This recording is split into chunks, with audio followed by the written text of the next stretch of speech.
about the first two energy transfers. Now, the second energy transfer is going to be pretty easily seen here. So we have our drop and then our shift. So when it comes to the three energy transfers, those are all pretty much involving what we're doing and how we're directing things at the ground. So our drop, once again, is how pressure changes into both feet.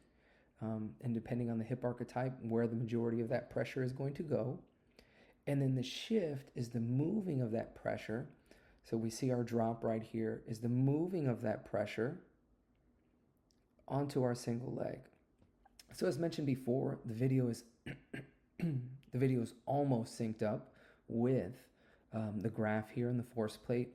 But what we'll generally see for those that really shift weight well is we're going to see this from the back foot to here, this kind of flat line that happens. So I'll move the cursor off. So you see how there's that flat line right here that happens? That's our shift. That's literally like the flattening onto the plate.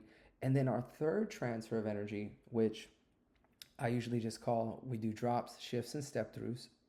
Now, it's important to understand I explain things pretty completely all the time, and I've made a habit of it, but I don't necessarily think you have to call it a step through.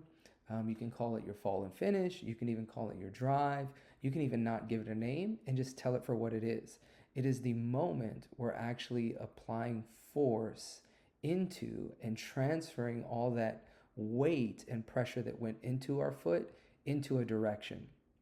So one of the big things to note there is that she moves and then she pushes. There's the push. Two things that we want to understand here. One of the reasons we see the slope come down so quickly is because these only measure vertical force. So you're not going to see that transfer, a little gap between vertical to horizontal. But this gives us a frame of reference. Our third transfer of energy, just like our drops and shifts, are moments that happen, and the step through gives us, the third energy transfer gives us an opportunity to give the athlete a reference point as to, hey, you're actually not applying the pressure and weight that you moved after your shift into the ground as hard or aggressive as possible until this moment.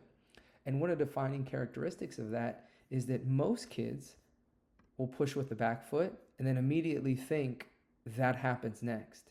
And if we see from the two pictures from that time space, that stride leg is pretty much foot to foot with us.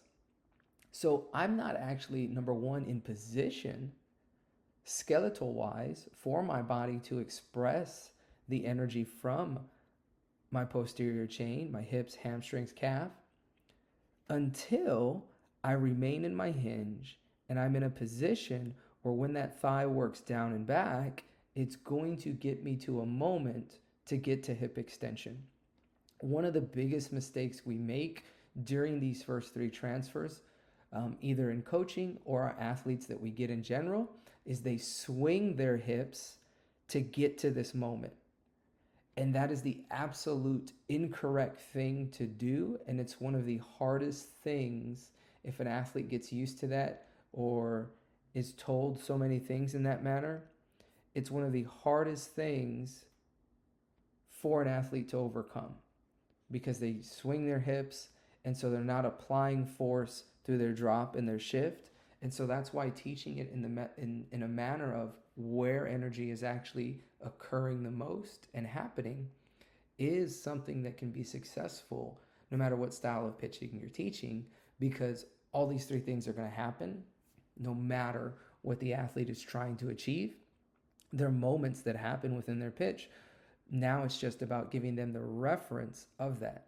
So that third transfer, the exact reference is when that stride leg gets next to us. I know I'm generally going to be in a moment where my thigh, my lower leg, and my foot are going to be in a position to actually push into the rubber. And this is where the words like, okay, this is where you're trying to push hard, aggressive, be more powerful.